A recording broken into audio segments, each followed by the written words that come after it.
You think another financial meltdown can't happen, then you better make darn sure the banks have plenty of money set aside just in case. That's the theory behind the so-called stress tests that the government's been giving banks. What they do is mimic meltdown-like events and see if the banks can withstand the pressure, whether they have enough cash on hand or emergency contingency plans in place to weather either a huge market sell-off or a sudden rush of money out of the bank, customer loan defaults, or all of that. All good. Here's what I think is bad. Not the banks, the ones taking the test, most of whom perform well, I'm told. The government bureaucrats, the folks giving the test, in this case it would be the Federal Reserve, a lot of them really couldn't find their way out of a financial paper bag. The ones with no cash on hand, judging whether banks have enough cash on hand. The ones totally spent, judging whether banks are spent. The ones who wouldn't even know accountability, checking the accounting of folks who at least kind of do.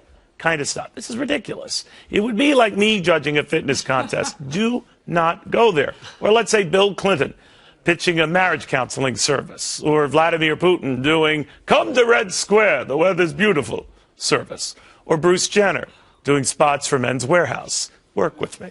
Or his Kardashian extended family promos for a Christian dating service. No. Now, I'm all for testing. And I'm all for having fun while we're preparing here. But I want a guy who's really fit to be my trainer, and I want someone who's really financially fit to be our bank's trainer. The government is not. It's kind of like the late John Belushi, the animal in the house, just not the animal you want fixing the house. So that's my spiel to Mercedes Schlapp, who kind of agrees with all of this, that the government is not fit to judge anyone's fitness.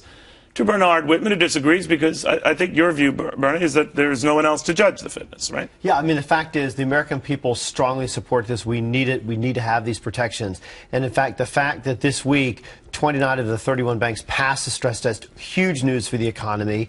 It means more money in the pockets of shareholders. It means more money in the pockets of hardworking Americans. It means more money in our 401ks. I mean, the truth is... It's amazing they did as well with the tens of billions of dollars worth of fines they got, right? And, well, I mean, you know what? It just... And the bailout money. And the bailout money. But the banks have come back and they're strong, and that means the economy is expanding and going to create more jobs. I mean, the fact is that we need these types of safeguards. We need these types of protections in place.